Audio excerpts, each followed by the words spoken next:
आज पूरी दुनिया की नजर मध्य पूर्व पर टिकी हुई है।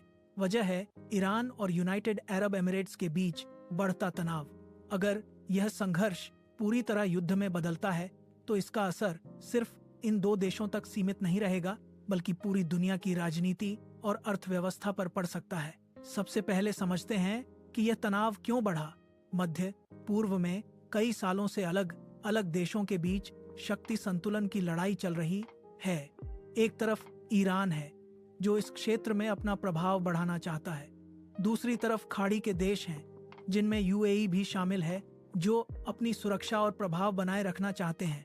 ईरान और यूएई के बीच सीधा युद्ध पहले कभी नहीं हुआ, लेकिन दोनों देशों के बीच कई मुद्दों को लेकर मतभेद रहे हैं। सबसे बड़ा विवाद फारस की खाड़ी में मौजूद 3 द्वीपों को लेकर है। अबू मूसा, ग्रेटर टम्ब और लेसर टम्ब। इन द्वीपों पर अभी ईरान का नियंत्रण है, लेकिन यूएई इन्हें अपना क्षेत्र मानता है। तनाव तब और बढ़ गया जब क्षेत्र में मिसाइल और ड्रोन हमलों की खबरें सामने आने लगीं। रिपोर्ट्स के अनुसार ईरान ने अपनी सैन्य ताकत का प्रदर्शन करते हुए बैलिस्टिक मिसाइल और ड्रोन तैयार रखे। इसके जवाब में यूएई ने भी अपनी एयर डिफेंस और सेना को अलर्ट कर दिया। यूएई की सेना तकनीकी रूप से बहुत आधुनिक मानी जाती है। उसके पास अमेरिका और पश्चिमी देशों से खरीदे गए advance fighter jet, missile system और रडार हैं। दूसरी तरफ ईरान के पास बड़ी संख्या में मिसाइल, ड्रोन और नौसेना की ताकत है। इसीलिए अगर दोनों देशों के बीच सीधा युद्ध होता है तो यह खाड़ी क्षेत्र में बड़ा सैन्य संघर्ष बन सकता है। सबसे बड़ी चिंता तेल सप्लाई को लेकर है।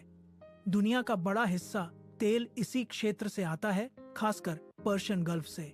अगर यहाँ युद्ध छिड़ता है और जहाजों की आवाजाही रुकती है तो पूरी दुनिया में तेल की कीमतें तेजी से बढ़ सकती हैं। इतना ही नहीं, यह संघर्ष दूसरे देशों को भी इसमें खींच सकता है।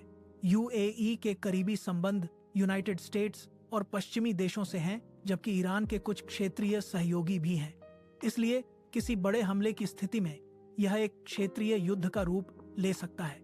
हालांकि कई देश इस तनाव को कम करने की कोशिश कर रहे हैं। भले ही अंतर्राष्ट्रीय स्तर पर बातचीत और कूटनीति के जरिए हालात को संभालने की कोशिश हो रही है ताकि युद्ध को रोका जा सके। विशेषज्ञों का कहना है कि अगर शांति वार्ता सफल रहती है तो यह संकट टल सकता है, लेकिन अगर हालात बिगड़ते हैं तो मध्य पूर्व में एक बड़ा संघर्ष देखने को मिल सकता है, जिसका असर पूरी दुनिया पर पड़ेगा। यही वजह है कि पूरी दुनिया इस स्थिति पर नजर बनाए हुए है, क्योंकि यह सिर्फ दो देशों का विवाद नहीं, बल्कि वैश्विक स्थिरता से जुड़ा मामला बन चुका है।